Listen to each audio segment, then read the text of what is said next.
So as usual, I do have a kind of an overall mission that I want to accomplish, and in this case, with lessons 1 through 3, we've answered a ton of the basic questions that you might have. We've educated you on the terminology and helped you really to see the fundamental principles that are involved with building websites and designing for the web.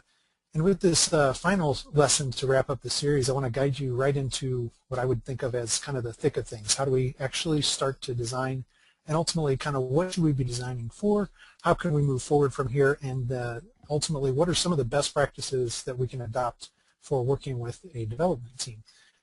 And one of the biggest questions that I get, and the one that I want to lead off with, is, does this mean I actually have to learn how to write code? Which is a question some people either ask hoping they don't have to, or usually wanting to avoid it. So we'll get right into that. So overall, the plan here, of course, is to cover the topic, should we learn to code? We'll look at some things to design for that you should sort of plan for in every project that you do. And then finally, we'll look at how to work with developers, because in the long run, developers will ultimately be a part of any kind of web work that you do. So you'll want to develop the skills for building solid relationships there.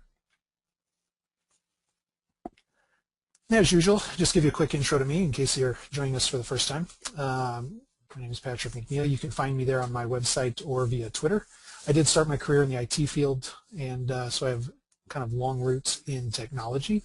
This eventually transitioned to the web, and ultimately I've kind of been straddling the fence between technology and design for the better part of 12 years. So I do work a lot with HOW as the interactive design content director, and I teach all kinds of courses through HOW Design University, and of course give webinars such as this one. I also write a lot in the case of books and stuff like that as well. So that's who I am. Feel free to hunt me down if you want to get in touch.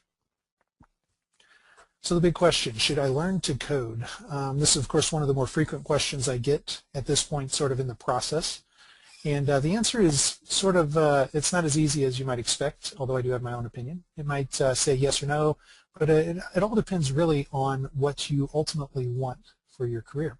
You don't have to learn to code, but there are definitely some compelling reasons